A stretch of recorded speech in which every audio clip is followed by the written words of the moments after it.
Seorang budak lelaki darjah 5 dikejarkan ke hospital selepas terjatuh dari koridor tingkat 1 sebuah bangunan sekolah di Batu Berendam, Melaka. Apa yang buat ramai lagi sedih, budak berusia 11 tahun itu didakwa jadi mangsa buli sebelum kejadian berlaku. Menurut laporan, semuanya bermula bila seorang murid lain dikatakan sengaja membaling kasut mangsa dari tingkat 1 sampai jatuh atas bumbung laluan berjalan kaki di bawah. Dalam keadaan hujan waktu itu, lantai dan bumbung memang licin. Adik itu pula cuba ambil semula kasut dia, tapi masa sedang panjat atau cuba capai kasut tersebut, dia dipercayai tergelincir sebelum jatuh dari tingkat 1. Menurut kakaknya, kejadian berlaku ketika sesi persekolahan hampir tamat. Bayangkan, seorang budak yang cuma nak ambil balik kasut sendiri, akhirnya cedera dan terus dikejarkan ke hospital.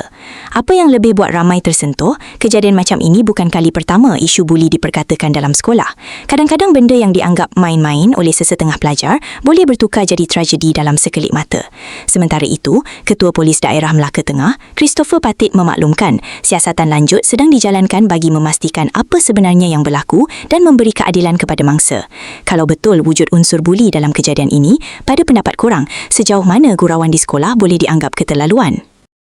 Terima kasih kerana menonton Chua Viral TV.